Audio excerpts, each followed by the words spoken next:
Coucou les amis, c'est moi, c'est Cornelius, le meilleur ami de Bibi, c'est Tav. Il m'a demandé si je voulais faire l'introduction du nouveau film. Et j'ai dit oui tout de suite.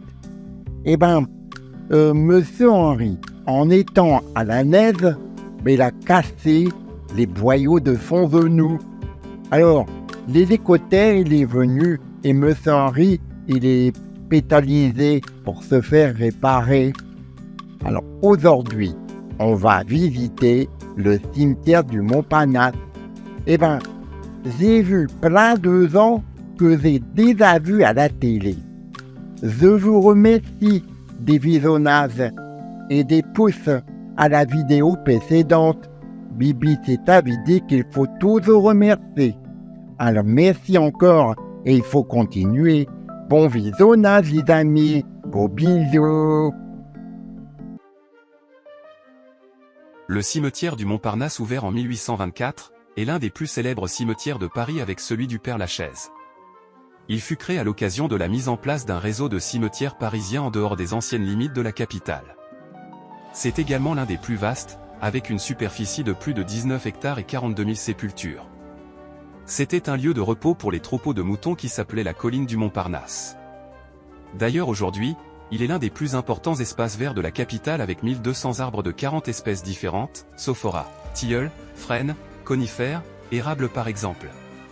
Cette vaste nécropole plate et régulière est un vrai havre de paix, au cœur d'un des quartiers les plus animés de la ville. Au fil des décennies, le cimetière Montparnasse est devenu le lieu de repos de nombreuses personnalités célèbres, qu'elles soient des artistes, des écrivains, des hommes politiques ou des scientifiques.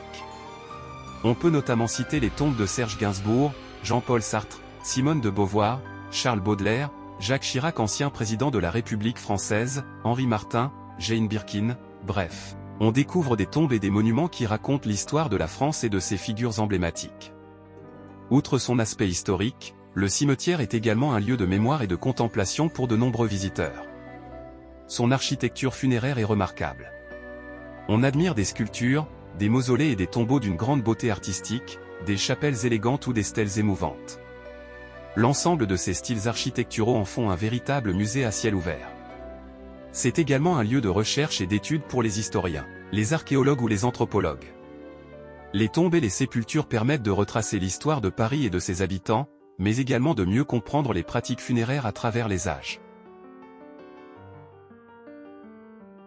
En plus de son importance historique et culturelle, le cimetière du Montparnasse est un lieu de recueillement et de tranquillité. De nombreux visiteurs viennent s'y promener pour profiter de son atmosphère calme et pour rendre hommage aux personnalités qui y reposent. En somme, le cimetière du Montparnasse est bien plus qu'un simple lieu de repos pour les défunts. C'est un véritable lieu de mémoire, de réflexion et de contemplation, où se mêlent histoire, sociologie, philosophie et science. Une visite de ce lieu emblématique de Paris est donc une expérience enrichissante à bien des égards. En résumé, c'est un lieu emblématique de Paris, riche en histoire et en culture. En se promenant dans ses allées, on découvre les dernières demeures de personnalités célèbres et on s'imprègne de la quiétude de ce lieu de repos éternel. Merci de votre attention. À très bientôt.